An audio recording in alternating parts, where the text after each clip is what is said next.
मराठी भाषिक भक्त समाजास सहज समजावे म्हणून हिंदी भाषेतून मराठी भाषेत रूपांतरित करण्यात आलेला आहे.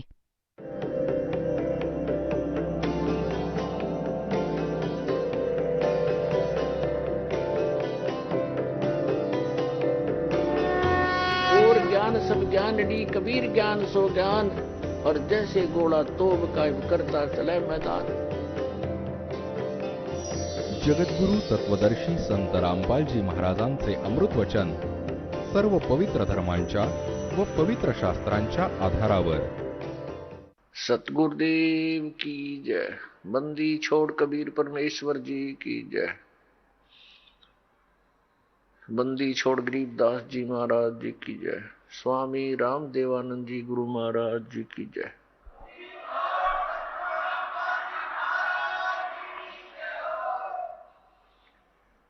गरीब नमो नमो सतपुरुष को नमस्कार गुरु की नहीं. सुर नर मुनि जन साधुआ संतों सर्वस दी नहीं. सतगुरु साहेब संत सब डंडो तुम प्रणाम. आगे पीछे मध्य हुए तिनको जा कुर्बान. नराकार निर्विषम काल जाल वैवंजनम निर्लेपम निज निर्गुणम अकल अनुबेशंदुनम. सोहम सुरति समाप्तम सकल समाना निर्तलय उज्ज्वल हिरंबर हरदमम बेपरवा अथाह वार पार नहीं मध्यतम. ग्रीव जो सुमरे सिद्ध होई गणनायक गलता ना करो अनुग्रह सोई पारस पद परवाना. आदि गणेश मनाऊं गणनायक देवन देवा चरण कमल लो लाऊं आद्यंत करूं सेवा. परम शक्ति संगीतम रिधि सिद्धि दाता सोई अवगत गुण अतीतम सत पुरुष निर्मोही जगदम्बा जगदीशम. मंगल रूप मुरारी तन मन अर्पों शीसम भक्ति मुक्ति भंडारी. सुर नर मुनि जन जावे ब्रह्मा विष्णु महेशा शेष शेष मुख गावे पूज्य आदि गणेशा. इंद्र कुबेर सरीखा वरुण धर्म राय ध्यावे समर्थ जीवन जी का मन इच्छा फल पावे. 33 कोटि अधारा ध्यावे शेष 88 उतरे बहुजल पारा कट है यम की फांसी. 33 कोटि अधारा ध्यावे शेष 88 उतरे बहुजल पारा कट है यम की फांसी.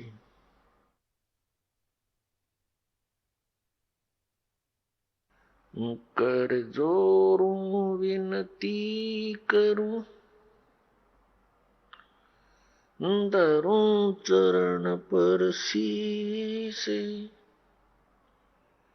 गुरु जी राम देवानंद जी महाराज ने दियो नाम बख्शीस. कोटि कोटि सिजदा करूं कोटि कोटि प्रणाम. चरण कमल में राखियो में बंदी जाम गुलाम.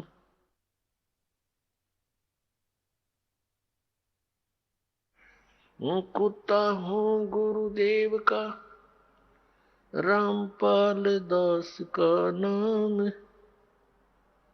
गले प्रेम की जेवड़ी जा खेचो वहाँ जाऊं मैं. तो करो तो बावड़ू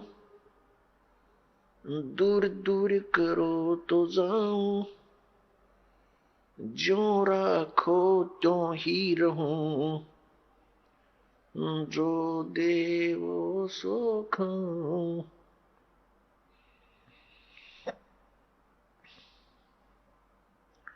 जय इब के सतगुरु मिले सब दुख आँखों रोए. चरणों ऊपर शीस धरूं कहूं जो कहनी हो. कबीर साईं मिल लेंगे, पूछेंगे कुशलात, आदि अंत की सब कहूं, अपने दिल की बात। गुरु जी तुम ना भूलियो, चाहे लाख लोग मिल जाएं, हम जैसे तुमको बहुत हैं, तुमसे हमको नहीं।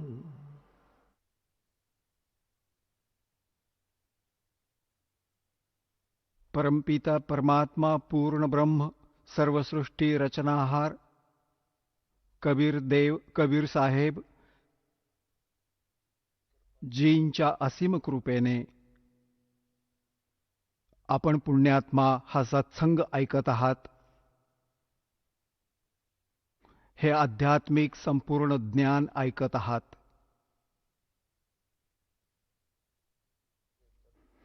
यामध्ये आपणा सर्वांना आपल्या सद्ग्रंथात लपलेल्या गूढ रहस्यांची जाण होईल.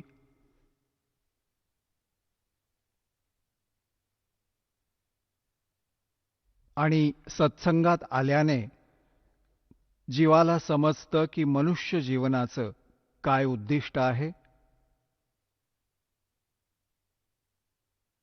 सत्संगमध्ये खूप पुण्यकर्म असणारे जीवच येतात.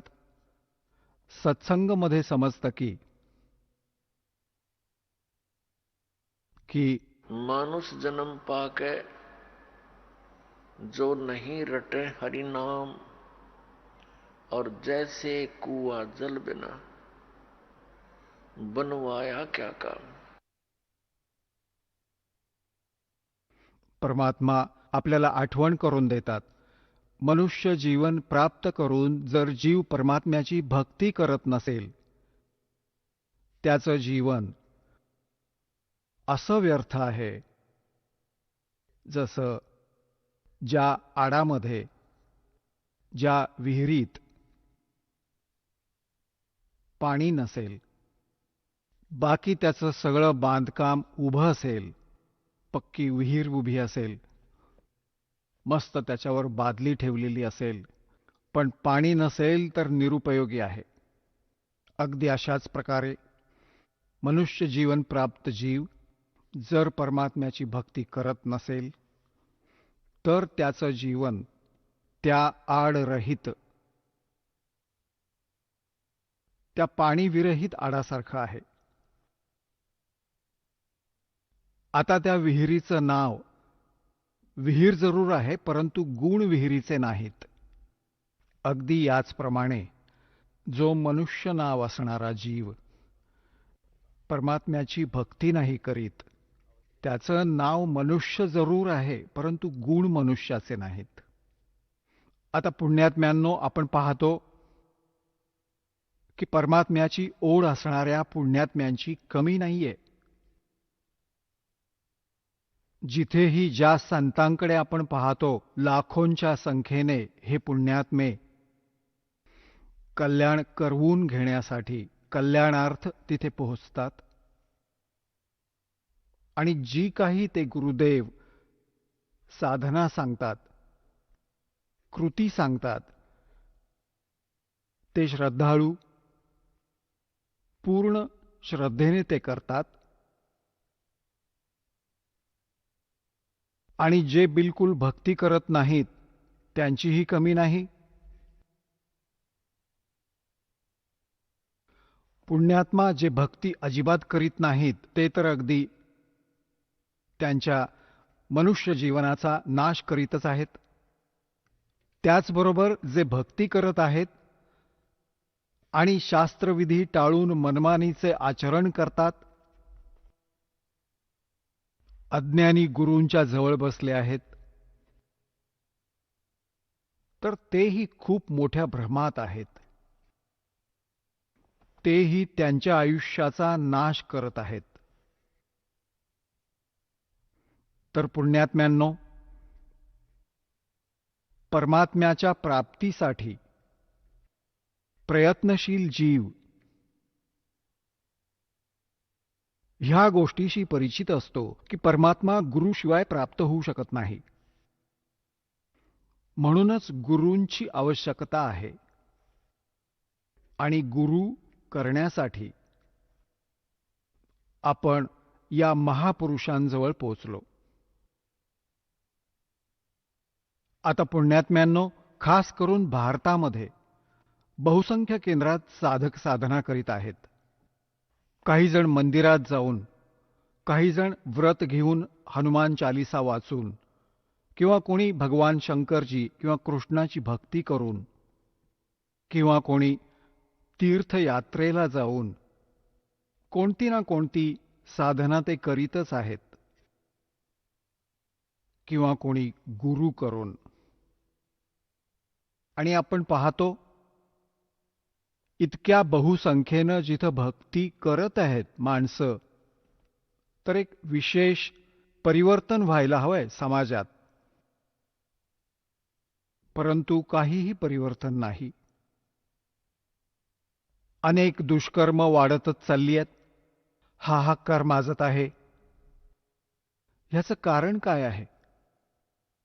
याचं कारण आहे जी साधना भक्तगण करीत आहेत त्यामधून त्यांना परमात्म्याकडून मिळणारा लाभ प्राप्त होत नाहीये, ज्यामुळे ते तीच दुष्कर्म करण्यास प्रारंभ करतात जी एका भक्तानं नाही केली पाहिजेत. ती कोणकोणती दुष्कर्म आहेत? दारू पिणं, मांस खाणं, आणि धनिक होण्यासाठी लाच घेणं, आणि टेन्शन घालवण्यासाठी धूम्रपान करणं. तर या कारणांमुळे दुष्कर्म वाढत आहेत, कमी होत नाहीयेत. परमात्म्याची भक्ती करणाऱ्या जीवाला परमात्म्याचा लाभ विशेष मिळायला प्रारंभ होतो. आणि मग त्याला एक विशेष ज्ञान होतं की जर तू ही दुष्कर्म केलीस तर तुला या आपत्तींचा सामना करावा लागेल. मग या भीतीने तो ही दुष्कर्म करणार नाही की हे पाप आहे. आणि मग परमात्मा त्यांना एक विशेष लाभ देतील. पुण्यात्म्यांनो, जसे राजे लोकांना आपण खूप शक्तिशाली मानतो, त्यांच्यावर देखील कोणती आपत्ती आली तर तेही संतांकडेच जाऊन त्याचं निवारण करवून घेतात. तर याने काय सिद्ध झालं की काही एक अशी शक्ती आहे जी आपल्याला एक विशेष लाभ, शांती देऊ शकते. ती कोणती आहे आणि ती कशी शांती देते याचं ज्ञान संतगणच सांगू शकतात. तर पुण्यात्म्यांनो, आपणास सत्संग प्राप्त झाला नसेल आणि ज्याला सत्संग जाणून ग्रहण केला असेल ते कोरं अज्ञान आहे. कारण जे आपल्या सद्ग्रंथांमध्ये प्रमाण नाही तर ते शास्त्राविरुद्ध ज्ञान आहे, शास्त्राविरुद्धची साधना आहे. त्याचा कोणताच लाभ नाही. आता पूर्वी काय कारण झालं तर आपले जे धर्मगुरू होते ते संस्कृत नक्कीच जाणत होते, परंतु आध्यात्मिक ज्ञान शून्य होतं त्यांचं. ते तत्वज्ञानहीन होते आणि आहेत अजूनही. आपले धर्मगुरू कोण आहेत? आचार्य शंकराचार्य आणि अन्य मंडलेश्वर, हे सर्व आपले धर्मगुरू आहेत. हे संस्कृतचे पंडित तर होते, व्याकरण देखील त्यांचं चांगलं अचूक आहे, परंतु आध्यात्मिक ज्ञान अजिबात नाही. आता पुण्यात्म्यांनो, पवित्र हिंदू धर्माचे हे आदरणीय धर्मगुरू आपल्याला जे ज्ञान देत असत, समजवत असत किंवा समजावतात, सांगतात, ते म्हणतात की आम्ही हे सद्ग्रंथातून, पवित्र वेदातून, पवित्र श्रीमद भगवद्गीतेतून आणि पवित्र पुराणातून हे ज्ञान तुम्हाला ऐकवलं आहे. तर आपण हेच समजून चाललो होतो की हे संस्कृतचे पंडित आहेत. आपले सर्व सद्ग्रंथ हे संस्कृतमध्ये लिपिबद्ध आहेत आणि हे जे ज्ञान देत आहेत ते अगदी योग्य आणि शास्त्रयुक्तच आहे. परंतु आता या दासाला समजलं, कारण या दासाची दृष्टी बनली ती तत्वज्ञानाची दृष्टी तयार झाली. प्रथम आपले पूर्वज, आधीचे जे आई वडील, आजी आजोबा, कित्येक पिढ्या ज्या आपल्या हिंदू धर्मीय होत्या सगळ्यांच्या, ते श्रद्धाळू होते, अशिक्षित होते. आणि या धर्मगुरूंनी ज्या क्रिया सांगितल्या त्या जीवाची बाजी लावून आणि पूर्ण श्रद्धेनं करत राहिले. तर पुण्यात्म्यांनो, आज आम्हाला ह्या योग्य बनवलं परमात्म्याने की आम्ही हे सद्ग्रंथ आता स्वतः पाहू. या दासाने ह्या सद्ग्रंथांचं गहन निरीक्षण केलं, अभ्यास केला. तर त्यात काय मिळालं की आपले जेवढे धर्मगुरू, हिंदू धर्माचे धर्मगुरू, ऋषी, महर्षी, हे मंडलेश्वर, महंत, संत, हे सर्व लोकवेद ऐकवत होते, दंतकथा ऐकवत होते. यांच्याकडे शास्त्र अनुकूल ज्ञान नाहीये. हे वेद, गीता आणि पुराणांच्या विरुद्ध ज्ञान आपल्याला देत आहेत आणि नाव याच सद्ग्रंथांचं घेत आहेत. जे टीचर, जे शिक्षक आउट ऑफ सिलेबस शिकवतात, पाठ्यक्रमापेक्षा वेगळं ज्ञान देतात, ते शिक्षक योग्य नाहीत. ते शत्रू आहेत त्या विद्यार्थ्यांचे. आणि याच कारणाने पुण्यात्म्यांनो, शास्त्रविधींचा त्याग करून, मनमानी आचरण करून या आपल्या धर्मगुरूंनी आपल्या सर्व पूर्वजांना भूत बनवलं. 84 लाख योनींच्या फेऱ्यात ढकललं आणि मग त्याच्यासाठी उतारा सांगतात की श्राद्ध घाला, पिंड भरा, अशा क्रिया करा, जे गीतेच्या विरुद्ध आहे.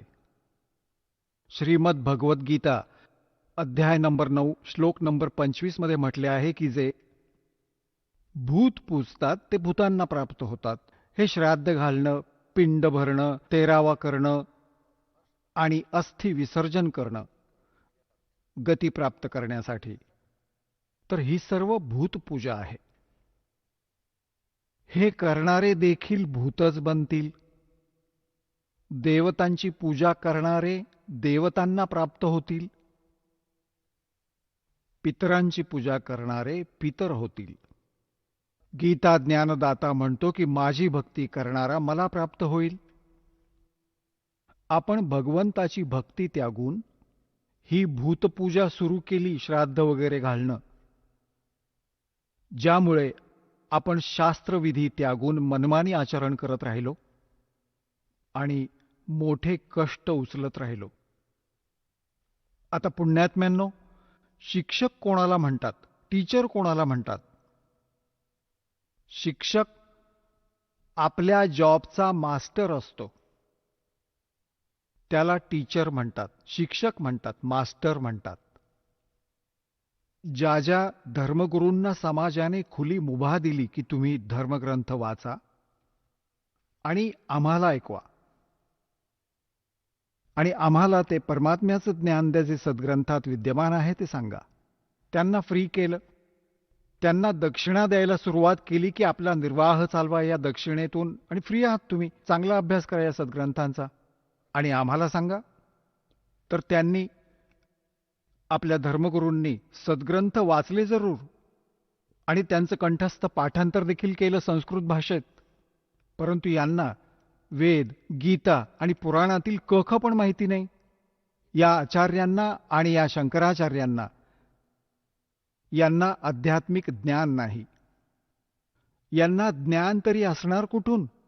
ज्या देवांना हे पूजतात आपले आचार्य आणि शंकराचार्य, आणि आपल्याला त्यांनाच पूजण्याचा सल्ला देतात की हे भगवंत आहेत. कोण?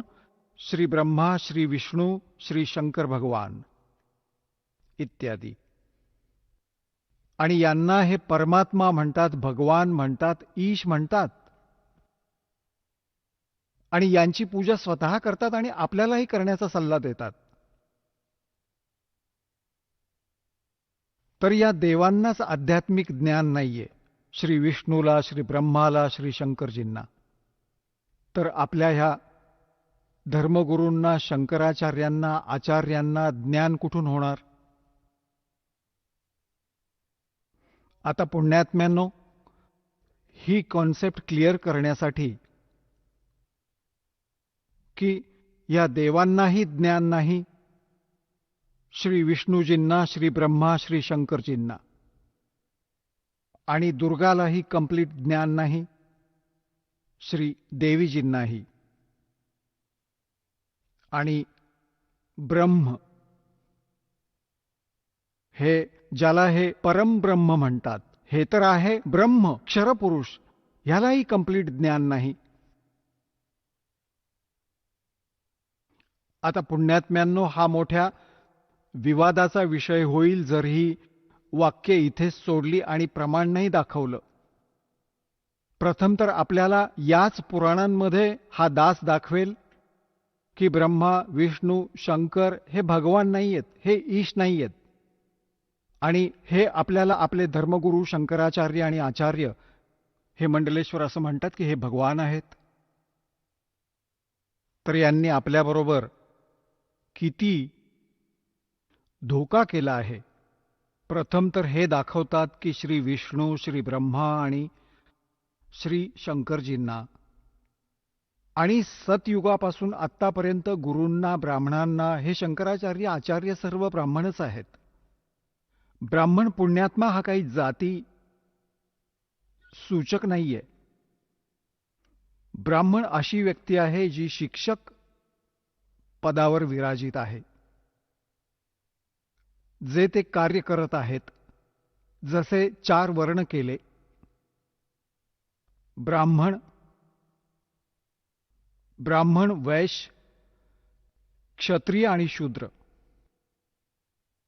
आता पुण्यात्म्यांनो, जसे आज कोणी ब्राह्मणाचा मुलगा आणि मिलिटरीमध्ये तो भरती असेल, फौजेत, तर तो ब्राह्मण वर्णात जरूर आहे, परंतु कर्माने तो ब्राह्मण नाही, तो तर क्षत्रिय. त्याचप्रमाणे कोणी वैश्याचा मुलगा मिलिटरीमध्ये भरती असेल तर वर्ण वैश्य जरूर आहे त्याचा, परंतु कर्माने वैश्य नाही. अशाच प्रकारे इतर समजा कोणी शूद्राचा मुलगा आणि मिलिटरीमध्ये भरती असेल तर तो क्षत्रिय आहे, शूद्र वर्णात अवश्य जन्माला आलाय. तर कर्मानेच या क्रिया आणि जाती बनल्या आहेत. तर जे धर्मगुरू आहेत त्यांनाच ब्राह्मण म्हणले जाते, मग तो कोणत्याही जाती धर्माचा असो. माझे पूज्य गुरुजी ब्राह्मण वर्णात जन्मले होते, परंतु ते स्वतःला ब्राह्मण म्हणत नसत. हरियाणामधील जिल्हा भिवानी आणि चरखी दादरीजवळ एक बडा पैतावास गाव आहे, तिथे ब्राह्मण वर्णात जन्मले होते. आणि आमच्या दादा गुरुजींशी त्यांची भेट झाली. ते त्यांच्यापासून प्रेरणा घेऊन घर त्यागून निघून गेले आणि ते स्वतःला संत म्हणवायचे, ब्राह्मण नाही. आणि माझे दादा गुरुजी जाट होते, छावला गावचे, दिल्लीमध्ये. आणि ते जाट असूनही ब्राह्मण म्हणवले, पंडित म्हणवले, कारण ते काशी विद्यापीठातून शिकून 4 विषयांचे आचार्य बनले होते. गाव गोपाळपूर, खरकोंदाच्या जवळ, जिल्हा सोनीपत. ते एक छोटंसं गाव आहे गोपाळपूर. तिथे आश्रम बनवलेला आहे आमच्या दादा गुरुजींचा. त्यावर लिहिलं आहे पंडित चिदानंदजी आश्रम. जाट असूनही त्यांना पंडितजी म्हणत. गुरु होते, ब्राह्मण बनले, ब्राह्मण कर्म होतं त्यांचं. तर पुण्यात्म्यांनो, हे जे ब्राह्मण वर्ण वर्गात आहेत, ऋषी महर्षी, ते ब्राह्मणांची कर्म करणाऱ्यांवरच समजा ऍप्लिकेबल आहे. दासाचं हे तर ज्ञान आहे, वचन आहे, इतरांवर नाही. तर आता सगळ्यात आधी तुम्हाला दाखवतो किती ज्ञान होतं ब्रह्मा, विष्णू, महेशांना. आणि किती ज्ञान होतं या सतयुगापासून आजपर्यंतच्या ब्राह्मण गुरूंना. तुम्हाला प्रत्यक्ष दाखवतो या पवित्र सद्ग्रंथातून. पुण्यात्म्यांनो, परमात्म्याला प्राप्त करणं खूप सोपं आहे. मोक्षही खूपच सिंपल आहे, कारण याची साधना अगदी सरळ साधी आहे. आपल्याला ज्ञान नसल्याने आपल्याला यांनी चुकीचे मार्गदर्शन केले. या कारणाने परमात्मा प्राप्त नाही करू शकलो, मोक्ष प्राप्त नाही झाला. सर्वात आधी तुम्हाला श्रीमद देवी भागवतमधून हे प्रमाणित केलं जाईल की श्री विष्णूजींना, श्री ब्रह्माजींना, व्यासजींना, नारदजींना किती ज्ञान होतं हे बघा. श्रीमद देवी भागवत, सचित्र मोटा टाईप, केवल हिंदी, गीता प्रेस गोरखपूरमधून प्रकाशित. श्रीमद देवी भागवत, संपादक हनुमान प्रसाद पोद्दार, चिमनलाल गोस्वामी.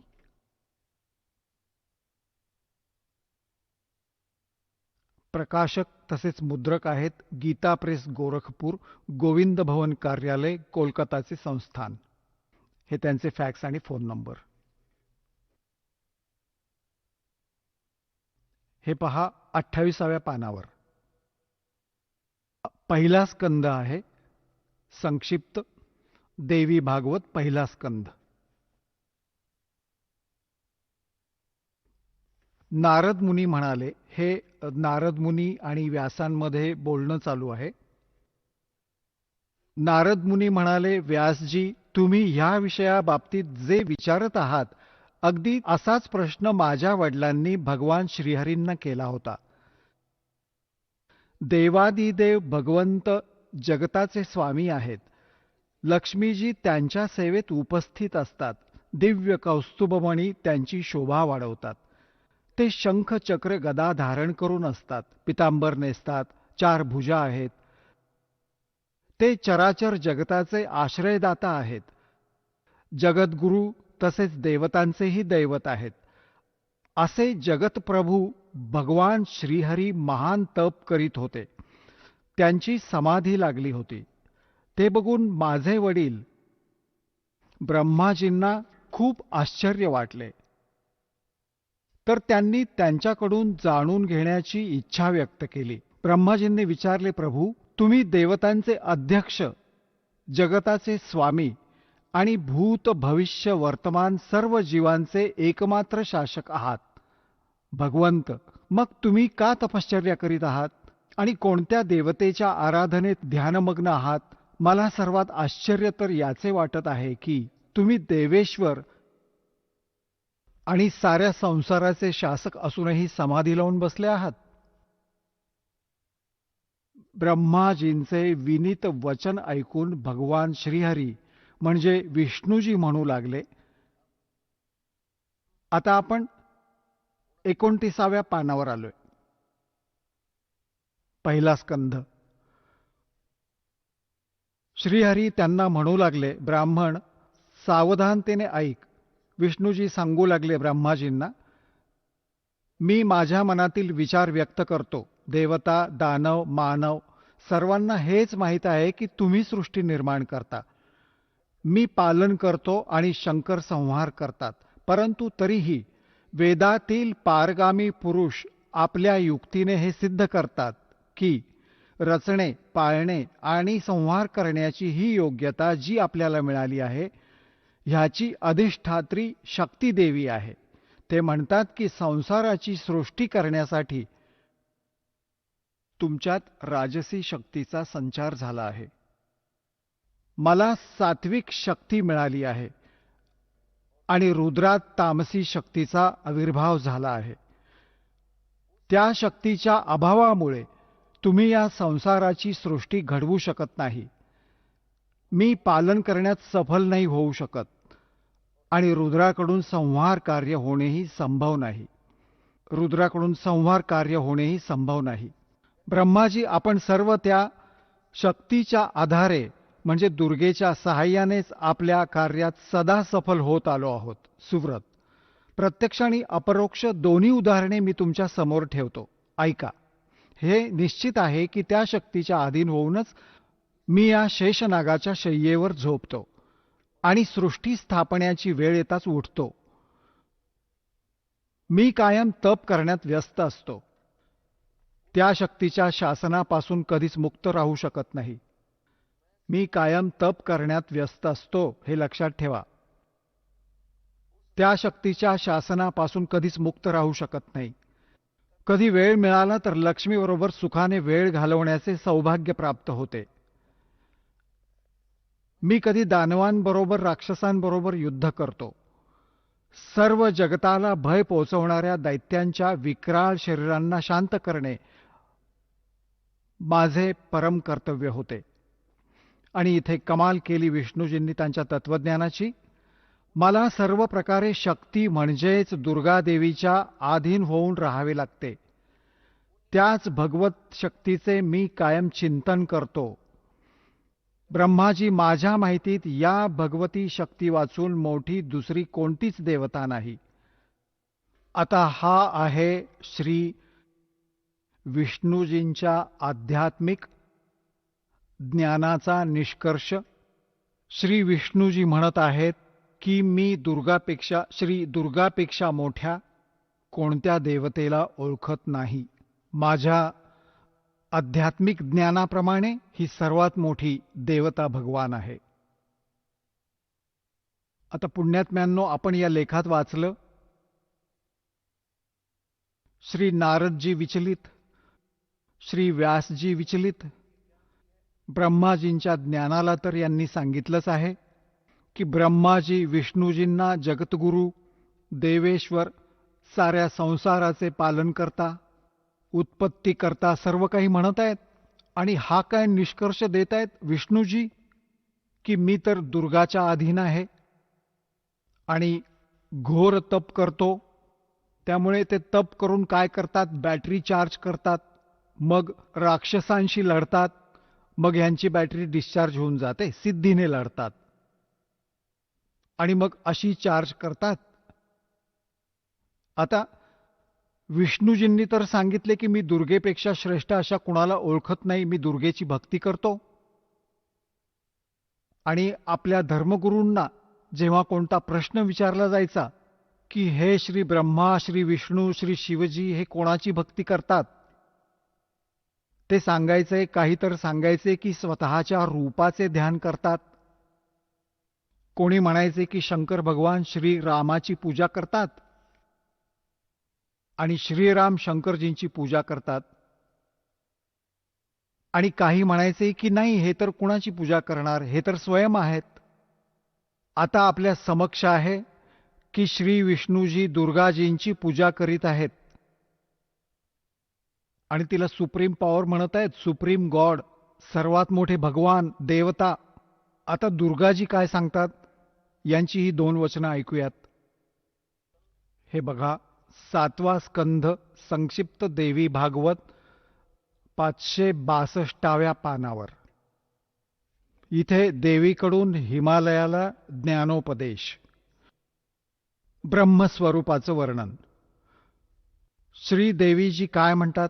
श्रीदेवीजी म्हणू लागल्या, पर्वतराज, आता मी तुम्हाला ब्रह्मबद्दल माहिती, प्रथम तर यांनी स्वतःबद्दल सांगितलं, पण मग नंतर म्हणते नाही, त्या ब्रह्मचे काय स्वरूप आहे हे सांगितले जाते, जे प्रकाशरूपी, सर्वांच्या अगदी समीप स्थित, हृदयरूपी गुहेच्या जवळ असल्या कारणाने गुहाचर नावाने प्रसिद्ध आणि महान पद अर्थात परमप्राप्य आहे. ते समस्त प्रजेच्या ज्ञानाच्या पार आहेत, अर्थात कुणाच्या बुद्धीला पेलणारे नाहीत, हे तुम्ही जाणा. जे परमप्रकाश रूप आहे, जे सूक्ष्माहूनही अत्यंत सूक्ष्म आहे, ज्यांच्यात सर्व लोक व त्या लोकांमध्ये निवासणारे जीव स्थित आहेत, तेच हे अक्षर ब्रह्म आहे. तेच सर्वांचे प्राण आहेत, तेच सर्वांची वाणी आहेत आणि तेच सर्वांचे मन आहे, तेच आहे. हे परमसत्य आणि अमृत अविनाशी. 563व्या पानावर आहे, 7वा स्कंद वाचतो आहोत. हा आहे अमृत अविनाशी तत्व आहे सौम्य. तर देवीजी म्हणत आहेत, त्या वेधण्यायोग्य लक्ष्याचा तू वेध घे. मन लावून त्यात तल्लीन होऊन जा. सौम्य उपनिषदात कथित महान अस्त्ररूप धनुष्य घेऊन उपासनेने तीक्ष्ण केलेला बाण साध आणि मग भावानुगत चित्ताद्वारे तो बाण खेचून त्या अक्षररूप ब्रह्मलाच लक्ष बनवून एकाग्र हो. प्रणव म्हणजे ओम. धनुष्य आहे, जीवात्मा बाण आहे आणि ब्रह्म हे त्याचं लक्ष म्हणलं जातं. आता यामध्ये काय म्हणलं आहे? श्री देवीजी म्हणत आहेत हिमालय राजाला की माणसाला हवंय ओम नामाचा जप करा आणि ब्रह्मप्राप्तीचं उद्दिष्ट ठेवा. एवढीशी गोष्ट, अजून काही नाही. आता पुढे पहा. ह्यातच आपण आता इथे खाली जाऊ. त्या एकमात्र परमात्म्यालाच जाणा, बाकी सर्व गोष्टी त्यागून द्या. आता देवीजी दुर्गाजी त्यांच्याच साधनेला म्हणतात की ती सुद्धा सोडून द्या. त्या एकमात्र परमात्म्यालाच जाणा. हाच अमृतरूपी परमात्म्याजवळ पोचवणारा पूल आहे. संसार रूपी समुद्रातून पार होऊन अमृतरूपी परमात्म्याला प्राप्त करण्याचे हेच एक सुलभ साधन आहे. इथे म्हणले आहे की ह्या आत्म्याचे ओमच्या जपाबरोबर ध्यान करा. यामुळे अज्ञानमय अंधकाराच्या पूर्ण पलीकडे आणि संसार समुद्राच्या पार जो ब्रह्म आहे तो प्राप्त होईल. तुमचे कल्याण होईल. ते कुठे राहतात? आपण 563 वाचत आहोत. तो या सर्वांचा आत्मा ब्रह्म, ब्रह्मलोकरूपी दिव्य आकाशात स्थित आहे. ब्रह्मलोकात राहतात असा सरळ अर्थ आहे. आता पुण्यात्म्यांनो, हे तर अध्यात्म ज्ञान झाले दुर्गाजींचे. त्या काय सांगत आहेत? श्री देवीजी म्हणत आहेत हिमालय राजाला की बाकी सर्व पूजा त्यागून फक्त एकच ब्रह्मची पूजा करा. त्याचे ओम नाव आहे. त्या साधनेमुळे ब्रह्मलोक प्राप्त होईल. आता पुण्यात्म्यांनो, श्री मत भगवद्गीताजींचं ज्ञान ब्रह्मनेच दिलं श्रीकृष्णामध्ये प्रवेश करून. आता हे ब्रह्म काय म्हणतात? श्रीमद भगवद्गीता अध्याय नंबर 8च्या श्लोक नंबर 13 मध्ये म्हणतात की ओम इति एकाक्षरम. हे पहा, तुमची या सद्ग्रंथांशी ओळख करून दिली जाईल तेव्हाच तुम्ही विश्वास ठेवाल या दासाच्या गोष्टींवर. ही आहे श्रीमद भगवद्गीता. जयदयाल गोयंदका याचे अनुवादक आहेत. गीता प्रेस, गोरखपूर येथून प्रकाशित. अध्याय नंबर 8चा श्लोक नंबर 13 आपल्याला दाखवतो. अध्याय नंबर 8 श्रीमद भगवद्गीता आणि इथे पहा 13वा श्लोक. हा 13वा श्लोक आहे. ओम इति एकाक्षरम ब्रह्म व्याहरण माम अनुस्मरण यह प्रयाति त्यजम देहम स याति परमाम गतीम. आता गीता ज्ञानदाता ब्रह्म आहेत. हे म्हणतात की माम ब्रह्म, मज ब्रह्मचे ओम इति एकाक्षरम. ओम हे एक अक्षर आहे. व्याहरण माम अनुस्मरण, उच्चारण करून स्मरण करणारा. यह प्रयाति त्यजम देहम, जो शरीर सोडून जातो. स याति परमाम गतीम, तो परमगतीला प्राप्त होतो. ओम पासून मिळणारी परमगती ती काय आहे? ते श्रीदेवीजींनी स्पष्ट केलं की ब्रह्मलोक प्राप्ती होईल. गीतेच्या अध्याय नंबर 8च्या श्लोक नंबर 16 मध्ये स्पष्ट केलं आहे की ब्रह्मलोकपर्यंत. हे सर्व लोक पुनरावर्तीमध्ये आहेत, म्हणजे तिथे गेलेला जीवही परत संसारात येतो. जन्म मृत्यू संपत नाही. हे पहा, अध्याय नंबर 8च वाचत आहोत आपण श्रीमद भगवद्गीतेचा आणि हा 16 नंबर आहे. हे अर्जुन, ब्रह्मलोकपर्यंत सर्व लोक पुनरावर्तीमध्ये आहेत.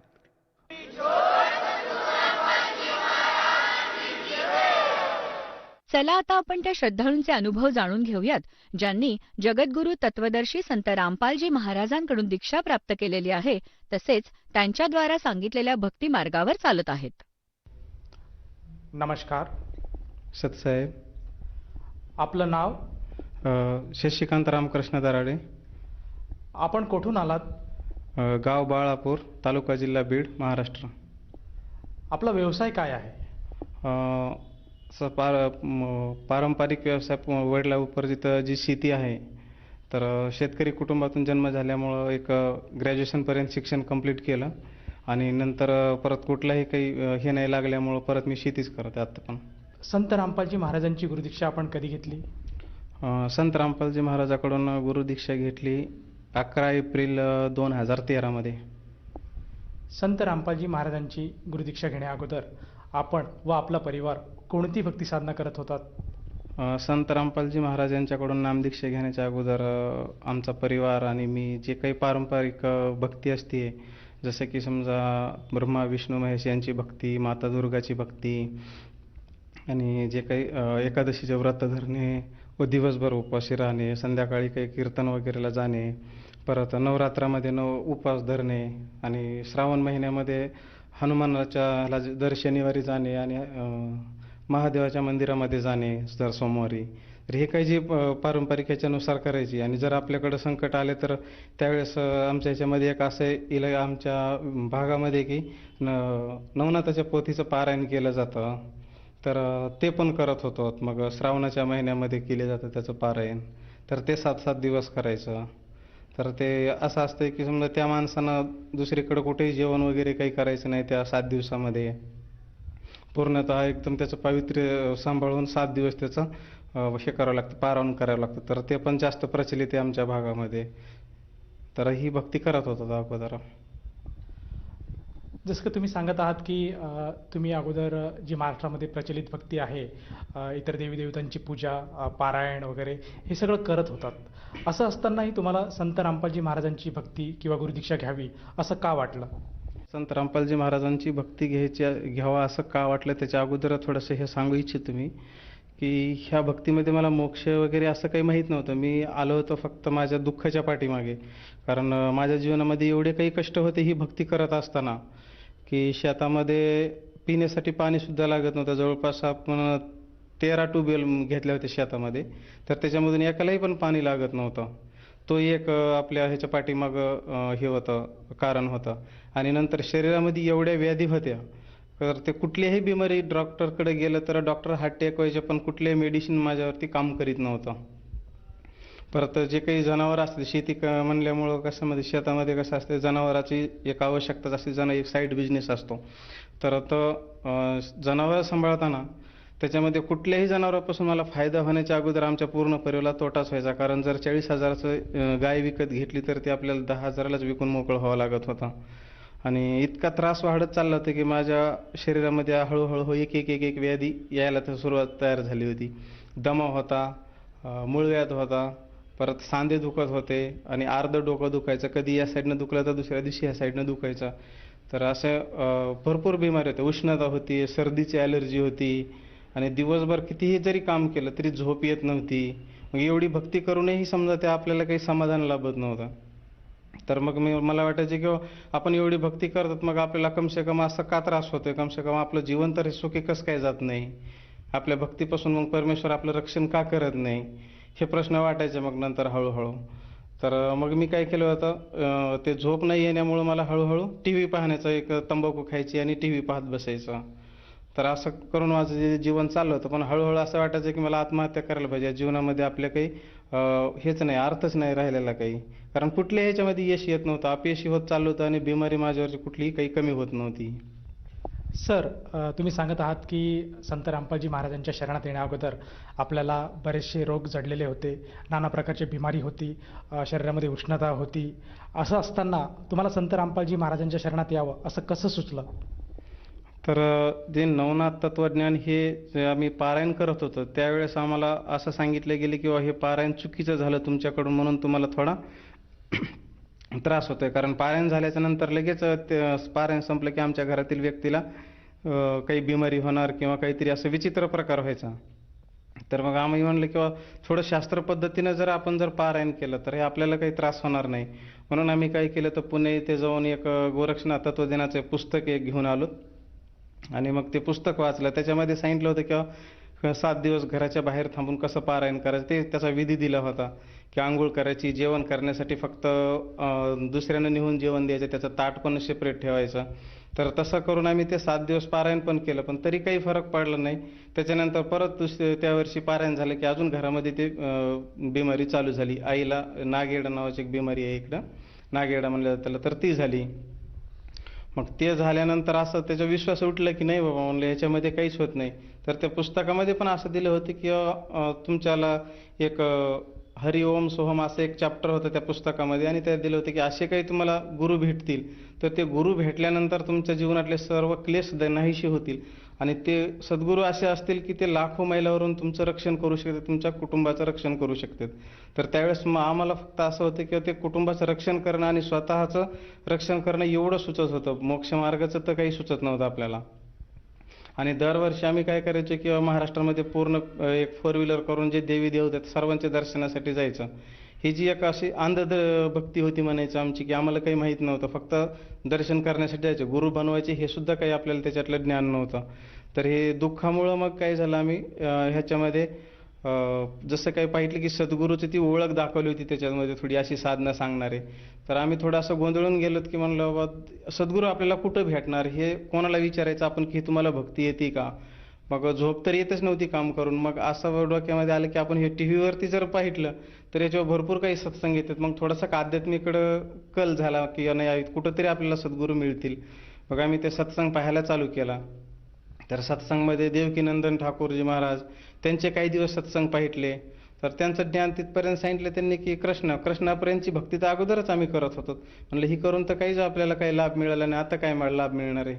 मग परत आम्ही एक ह्याच्यामध्ये राजस्थानमध्ये एक महाराज माउंट आबूला श्री विद्या म्हणून त्यांची एक विद्या आहे, तर त्यांच्याकडे फोन केला होता. ओम नमः शिवायपर्यंतची ते भक्ती सांगतात. तर त्यांनी सांगितले की 5,000 रुपये लागतात. मग आता हे आपल्याकडे त्यावेळेस एकतर बिमारीनं आपण सगळे हे झालेलं होतं, तर म्हणजे आपल्याकडे काही पैसे राहिलेले नव्हते. दरवर्षी आपल्या जवळपास 70,000 ते 80,000 रुपये परिवारातून डॉक्टरचा खर्च जायचा, फक्त जनावराचा आणि माणसाचा. सुख तर काही भेटतच नव्हतं कुठं पाहायला. तर मग आम्ही तिथं बघितल्यानंतर 5,000 मागितले गेले. मग 5,000 पैसे तर आपण देऊ शकत नव्हतो. मग हे रोज असे सत्संग पाहायचे टीव्हीवर अलग अलग ठिकाणी, पण ब्रह्मा विष्णू महेशच्या वरती काही असं कोणी शक्ती आणि ते तुमचं सर्व रक्षण करेल असं काही कोणाची गॅरंटी हमी दिसत नव्हती कुठंच. मग आम्ही याच्यावर भविष्यवाल्याच्या ह्याच्यामध्ये पण थोडंसं मी गुरफटलो होतो. कारण मी काय केलं होतं, जसं टीव्हीवर आपल्याला रोज रोज नवीन नवीन बाबा आणि नवीन नवीन यंत्र तंत्र ह्याच्यामध्ये थोडंसं घुसलं होतं. म्हणलं शेवट जर हे देवी देवता मदत करत नाहीत तर हे मंत्राचे अधीन आहेत असं काही आम्हाला एक तंत्रिकानं सांगितलं होतं. तर मग आम्ही काय केलं की म्हणलं आपण एक सहदेव भाडळे म्हणून महाराष्ट्रीयन भाषेमध्ये एक पुस्तक मिळतं, त्याच्यामध्ये काही तंत्र टोटके दिलेले असतात, ते पण आणलं वाचलं. इंद्रजाल पण आणलं. असे काही 2-3 प्रकारचे पुस्तक आम्ही आणून वाचले. आणि त्याच्यामधून टोने टोटके काही प्रकार असतात ते पण करायचा असा विचार केला की बाबा आपण काय करायला पाहिजे, ह्याचा सहारा घेतला पाहिजे. मग आम्ही काय केलं तर न्यूज 24 ह्या चॅनलवर एक ॲस्ट्रॉलॉजर होती इंदू आहुजा म्हणून, तिचा कार्यक्रम होता. तर तो आम्ही पाहितला. तर त्याच्यावर ते काय करत, त्यांचा एक 10 रुपये प्रति मिनिट एक कॉल होता. आणि त्या कॉलद्वारे ते त्यांच्याकडे ज्यांचे प्रॉब्लेम आहेत त्यांचे ते सोल्युशन करायचे. म्हणून आम्ही तिथं फोन केला, त्यांना विचारलं. तर त्यांनी माझी अवस्था तर पूर्ण सांगितली की तुमचं असं आहे तसं आहे, एवढा प्रॉब्लेम आहे. पण त्यांच्यावर जे काही त्यांनी सोल्युशन दिलं होतं किंवा तुम्ही हनुमानाची पूजा करा दर शनिवारी, हे धान्य तिथं ठेवा तुमच्या देव्हाऱ्यावर, तर त्यांनी काही माझा फायदा झाला नाही, त्याचा लाभ भेटला नाही. परत मी एक शनियंत्र म्हणून एक भेटत होतं त्यावेळेस, तर ते पण धारण केलं होतं. ते धारण केल्यानंतर तर संकट अजून वाढले गेली. परत शनी शिंगणापूरला पण जाऊन आलो होतो. शनी शिंगणापूरला गेल्यानंतर फक्त 8 दिवस थोडीशी ऊर्जा आल्यासारखं वाटलं, नंतर काहीच नाही, पहिल्यापेक्षा जास्त अवस्था वाईट झाली. मग कुठल्याही बिमारीने एवढं त्रस्त झालं की शेवट आत्महत्येशिवाय पर्यायच उरला नाही. मग हे बघत असताना शेवट काम करायचं दिवसभर शेतामध्ये आणि रात्री ज्याला झोप येत नव्हती. तर झोप येत नसायची. मग त्यावेळेस काय झालं की अलग अलग सत्संग पाहत बसायचो. मग त्या टायमाला सर्वांचं ज्ञान बघितलं तर कुठल्याच चॅनलवर कुठल्या संत महात्म्यानं अशी गॅरंटी घेतली नाही की बाबा तुमच्या माझ्या शरण आल्यानंतर की आपले तुमचे पूर्ण दुःख नाहीसे होतील म्हणून. आणि ज्ञान पण ब्रह्मा विष्णू महेशच्या वरती काही कोणाचंच नव्हतं. तर मला असं एक आतून प्रेरणा येत होती की नाही, कुठंतरी एक परमेश्वर असेल की आपल्याला पूर्ण महाराष्ट्र भ्रमण करायची गरज नाही. कुठंतरी एका परमेश्वराच्या शरण गेल्यानंतर आपल्याला आपलं सर्व दुःख नाहीसे होतील, असं कोणीतरी असेलच ना. असं एक मनामध्ये हे यायचं, भावना यायची की कुणीतरी सुपरशक्ती असेल सर्वात मोठी की ते आपलं रक्षण करील. कारण इथं तर दवाखान्यामध्ये तर आपण हारलेलो होतो. तर एक दिवस असं झालं की मी पिक्चर पाहत बसलो होतो. तर पिक्चरवर ॲड आली म्हणून मी काय केलं, तर चॅनल चेंज केलं. चॅनल चेंज करीत असताना त्याच्यावर काय आलं, सत्संग चालू आहे. संत रामपालजी महाराज यांचा सत्संग चालू होता. पण थोडंसं थांबल्यानंतर त्यात काय दिसलं की ते काय दाखवत होते की ब्रह्मा विष्णू महेश यांची माता दाखवत होते. म्हणलं ह्या संताकडं ना कपडे भगवे ना दाढी आहे, काहीच पोशाखही नाही संताचा, पण हे काहीतरी वेगळं ज्ञान सांगत येते. म्हणून थोडंसं तिथं थांबलो मी.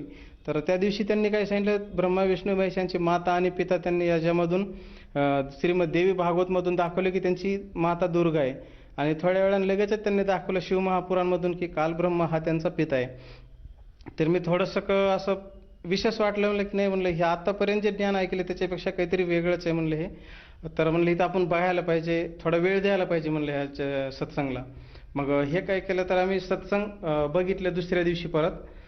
तिथून पुढे मी 2-3 दिवस सलग सत्संग भेटले. त्या सत्संगमध्ये संत रामपाल महाराजांना सांगितलं की कबीर देव हा पूर्ण परमात्मा, हे वेदामध्ये त्यांनी प्रूफ करून दाखवलं. आणि हे आत्तापर्यंत आमच्या घरामध्ये किंवा आमच्या जिथं काही जे हे येतं, असं आम्ही कीर्तनाला वगैरे जायचो, तर तिथं फक्त एवढंच सांगितलं जायचं की श्रीकृष्ण हा सगळ्यात सुप्रीम गॉड आहे किंवा सगळ्यात मोठी शक्ती आहे. त्याच्यावरती कोणी काही सांगत नव्हतं, किंवा जास्तीत जास्त कोणी महादेव सांगायचं, कोणी आदिमाया शक्ती सांगायचं.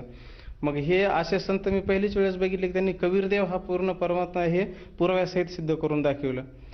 आणि त्या पूर्ण ब्रह्मांडाची रचना हे सांगितलं. मग मी म्हणलं आता एवढं कळालं की आपल्याला त्रास होतोय, पण आपण पूर्ण परमात्म्याची भक्तीच करीत नाही, तर आपल्याला कसा लाभ मिळणार आहे ह्यांची पूर्ण, किती जरी आपण भक्ती केली तरी. तिथून पुढे चालूच झालं, मी डेली सत्संग पाहायला लागलो. मग सत्संग पाहत असताना त्याच्यावरचे खाली एक फ्लॅश यायचं किंवा इथे ज्ञानगंगा नावाचं पुस्तक तुम्हाला फ्री दिलं जाईल. मग ज्ञानगंगा फ्री मिळते असं म्हणल्यानंतर मला असं वाटलं की बाबा इथं फ्री देणारे संत असं कोण आहे की महाराष्ट्रामध्ये दुसरीकडं तर कुठेही गेलं तरी पैसे दिल्याशिवाय काही नाही, फ्रीमध्ये काहीच भेटत नाही. आणि मग तिथून पुढे आम्ही ते सत्संग पाहायला सुरुवात झाली टीव्हीवर. सर, जसं तुम्ही सांगत आहात की अगोदर तुम्ही ज्या रोगांमुळे त्रस्त होतात आणि या रोगांपासून तुम्हाला मुक्तता पाहिजे होती, त्यासाठी तुम्ही बरेचसे उपक्रम साधले, वेगवेगळ्या संतांचे तुम्ही सत्संग ऐकलेत, वेगवेगळे भविष्यकर्ता त्यांच्या तुम्ही फोन कॉल्स केले आणि त्यांच्याकडनं मार्गदर्शन केले, तरी पण तुमच्या ज्या व्याधी होत्या त्या पूर्णपणे बऱ्या झाल्या नाही.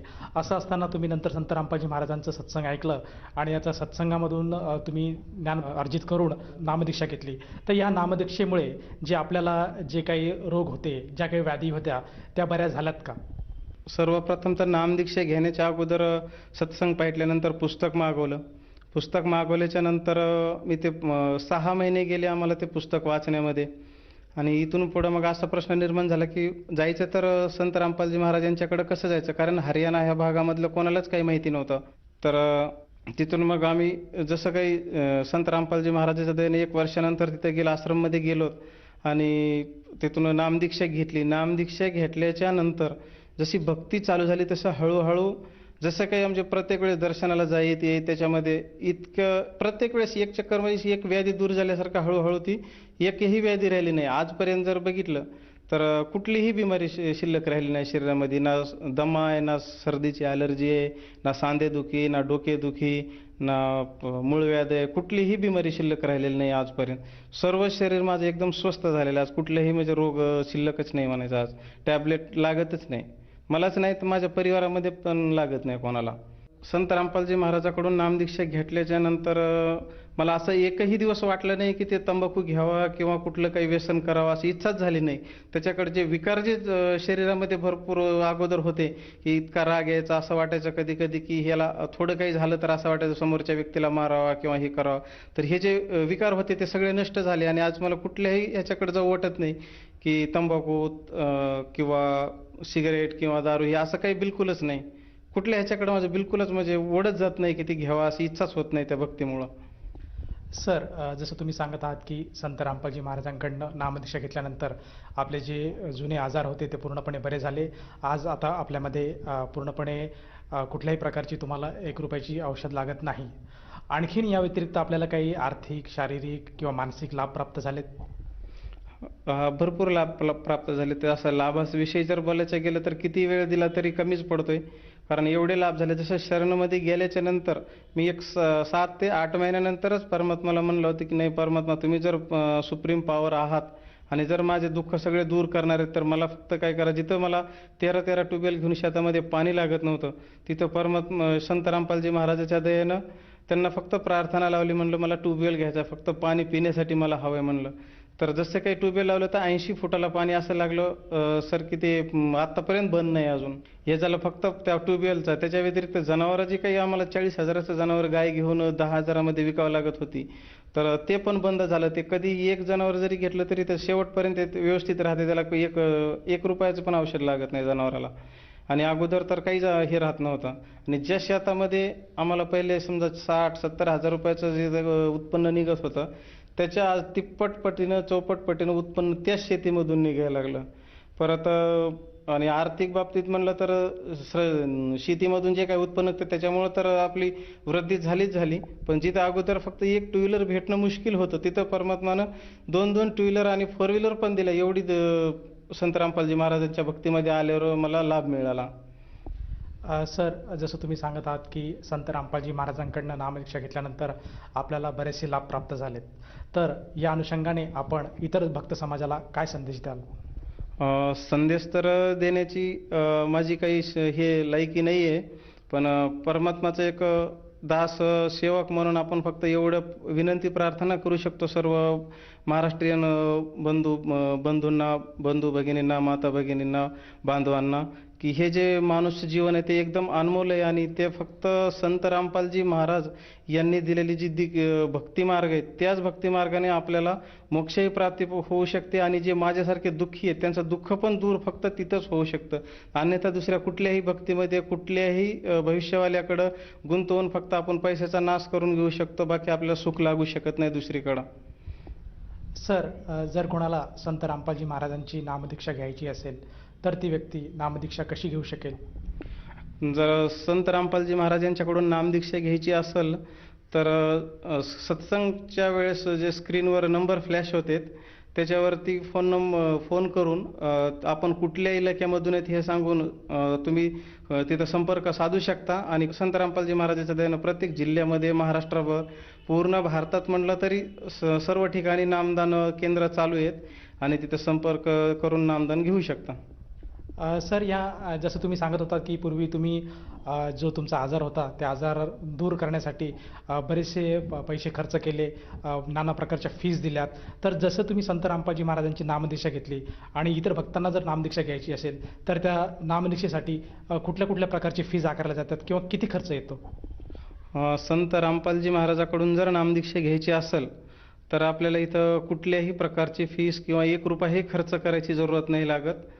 तर इथं याउलट काय आहे, तर जे आपल्या नामदीक्षामध्ये जे काही सामग्री दिली जाते, इथून आपल्याला 3 सकाळ, दुपार आणि संध्याकाळच्या आरतीचं पुस्तक आहे, मंत्र कार्ड आहे, तर ते आपल्याला सर्व जी काही सामग्री लागती नामदीक्षेसाठी तर ती सर्व फ्रीमध्ये दिली जाते. 1 रुपया पण आपल्याकडून घेतला जात नाही.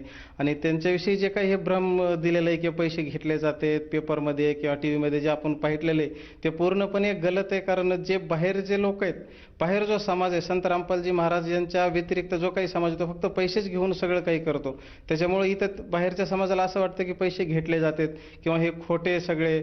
तर इथं काही पैसे वगैरे काही घेतलं जात नाही, तर आपल्याला सगळं निशुल्क दिलं जातं. धन्यवाद सतसाहेब.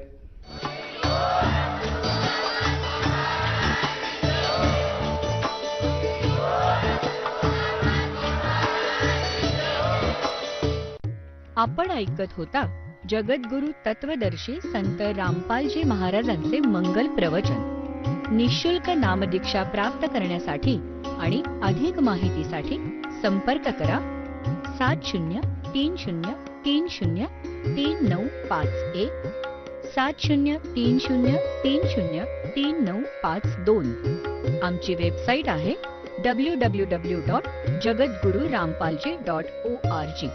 सर्व पवित्र धर्मांच्या व पवित्र शास्त्रांवर आधारित प्रमाणित अनमोल पुस्तक ज्ञानगंगा किंवा जगण्याचा मार्ग यापैकी कोणतेही एक पुस्तक निशुल्क मागवण्यासाठी आम्हाला आपले पूर्ण नाव, पूर्ण पत्ता, पिनकोड सहित आणि फोन नंबर लिहून 7030303951 7030303952 नंबरवर SMS करू शकता किंवा आम्हाला 7030303950 नंबरवर व्हॉट्सअप देखील करू शकता.